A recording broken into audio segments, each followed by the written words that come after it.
Guys, morning. Meron tayo ditong isang grass cutter, no? Kaya natin siya. Okay naman ang engine nito. Tumatakbo siya. Ang problema dito, ayaw mag-engage yung...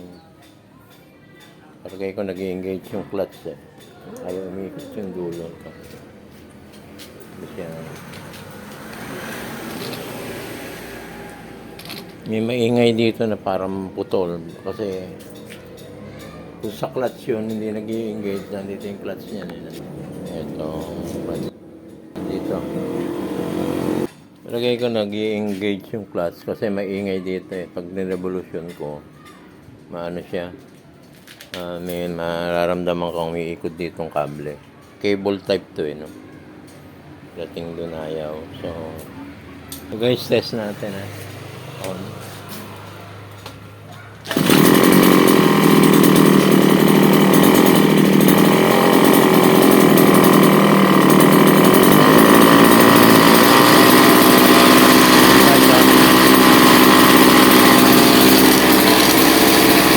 Wala.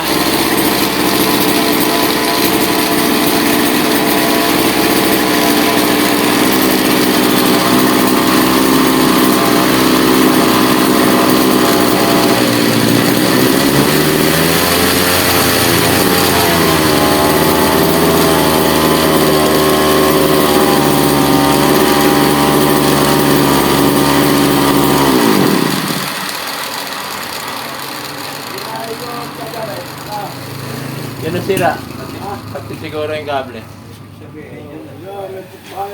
Maingay eh. Guys, suro ko sa inyo itong no, paano pagbaklas na ito. Andito yung eh. Dito yung sira eh. Unang-una sisilipin nyo dito, yan. Kung umiikot yung yun oh. Kanina hindi umiikot yan eh, yan. Yun. Nandito sa loob. Kanina naka-steady yan. So, nung tinanggal ko siya, natanggal ko na ito, i-demo ko lang sa inyo kung paano pagtanggal. Guys, dito sa gato, ipit nyo to. Tapos sa 19, guys. 19. Ito, para sa model lang nito, Robin ha. Ito, 19. And then, guys, yung dito, barahan nyo dito, yan. Ito, yan. Hanap nyo yung para hindi umikot siya, mag-lock. Yan. Yan, nakalock na siya. Kaya lang niluwagan ko na to kaya maano na siya. Pero yan, nakalock na. May butas siya dito, maano mo yan. Yan. Maluwang na lang to kasi binuksan ko na to eh. Nakalimutan kong i-demo sa inyo. So guys, ang pagbukas na ito, clockwise ha. Ang pagbukas sa standard natin, counterclockwise. So ang pagbukas na ito, reverse. Clockwise yan, ganyan. Yan malambot na kasi, nabuksan ko na ito eh. Yan, kamay natin. Tanggalin na natin ito. Yan. Nakita ko sa inyo yan. So, unang matatanggal to. Doon ka na. Teka, doon na sa mesa. Para, maganda-ganda ang baklasan. Tumakbo yung mga nyo nandito na ipit. Guys, yung pang pre-wheeling nyo dito, minsan maganit. So, ito siya. Buksan natin siya dito. Yan. Yan, kita ba? Maganda pa yata pag walang ilaw eh. Ayan, malinaw naman eh. Ilaw lagyan natin para yung then, sikotin muna natin yung mga dumi.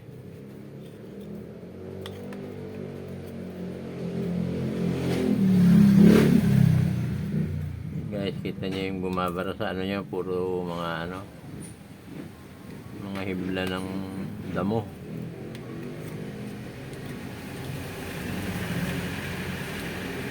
Wow. Nasok pa ng damo. Yan. Hindi na damo to. Ito na yung nasira. Spring. Hindi na damo, spring. Naputol.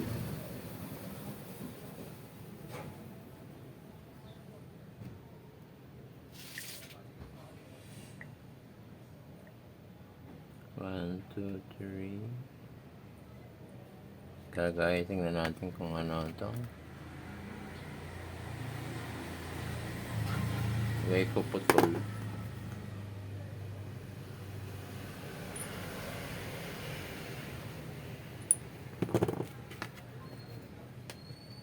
Loob.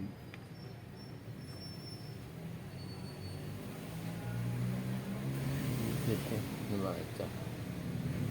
Hindi ko alam to kung ano ito.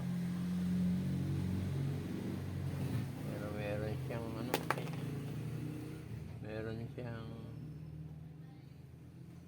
wala guys hindi natin siya.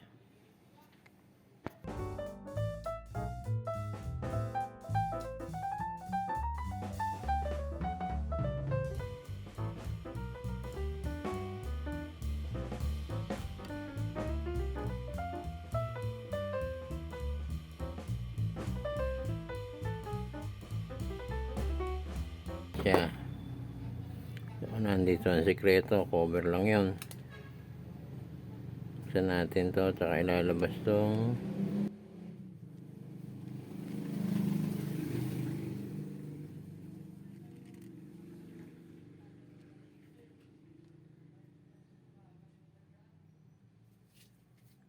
nandun to.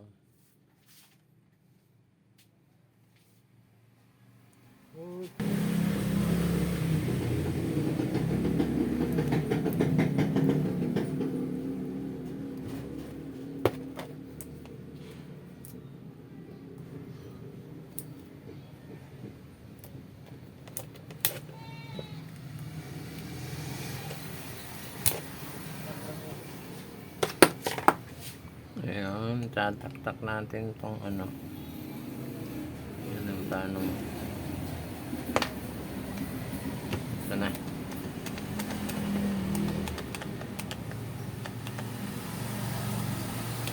Hugot na.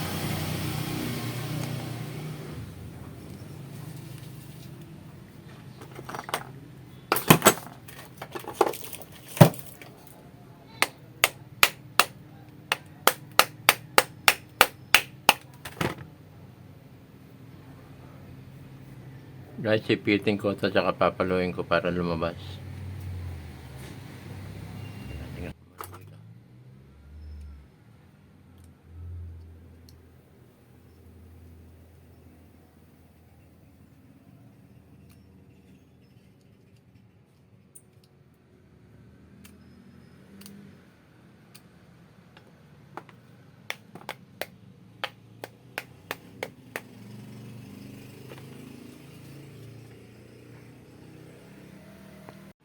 Guys, ito hugot pakita ko sa inyo. 1, 2, 3, yan. Ano naman yan. Sana bungi, ayun. Meron pa siyang kasama taob natin Yan, ito yung pinakaano niya.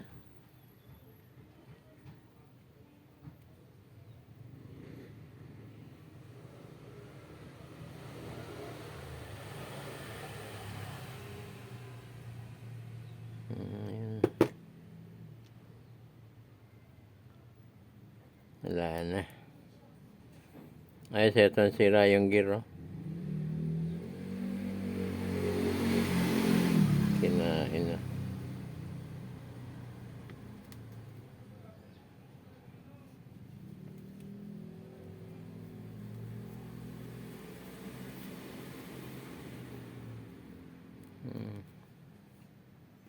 Hindi na siya makapag-engage dito.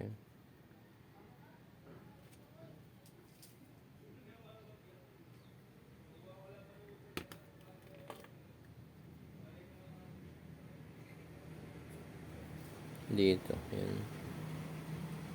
Isa pa dito. Wala na ng pag-asa ito. Bili na lang ng bago. Bili ng bagong head. Or kakabit natin yung ano niya.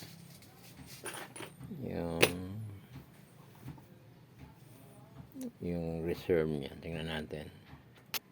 So guys, ito ang trouble, no? Itong gear niya. Pinanlaban sa bato.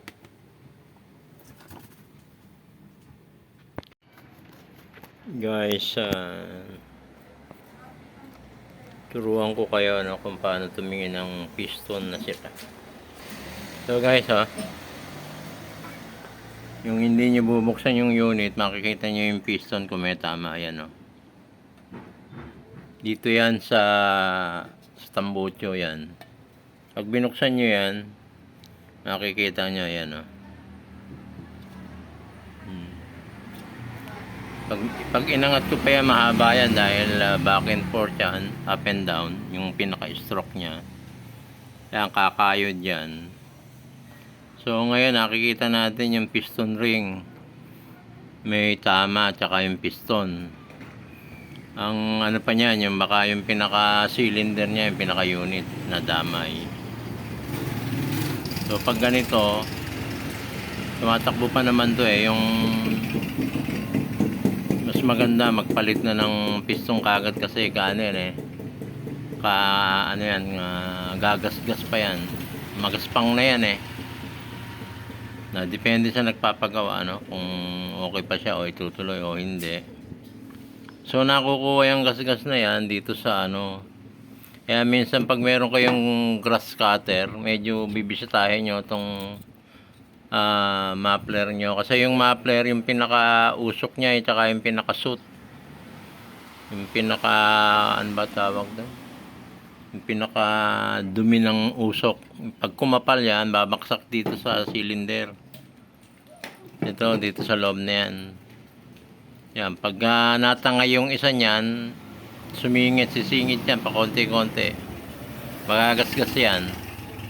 Yan yung mga parang na yan, yung mga nasunog na yan. Yan, dyan may sunog madami, dyan nag-i-stack yan. Babaksak yan sa cylinder. Ayan, kakayodin na yan yung piston mo dyan. Kaya sa mga may mga pag nagpagawa kayo ng sa ibang technician, pabuksan nyo na yan. Yan ang tong model na ito. Okay, pahabol lang yan, So ngayon iniintay ko yung pinaka-head ito. Dahil nasira na yung binuksan ko kanina. Pinatakbo ko pa yung may-ari. Pag hindi nakabili dito, medyo hintay tayo sa online. Okay.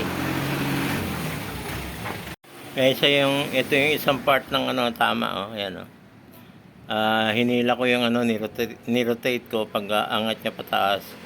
Ayan, diretso, laki ng tama, gaspang na yan. Sisirayan na yan, papunta na sa sira lahat yan.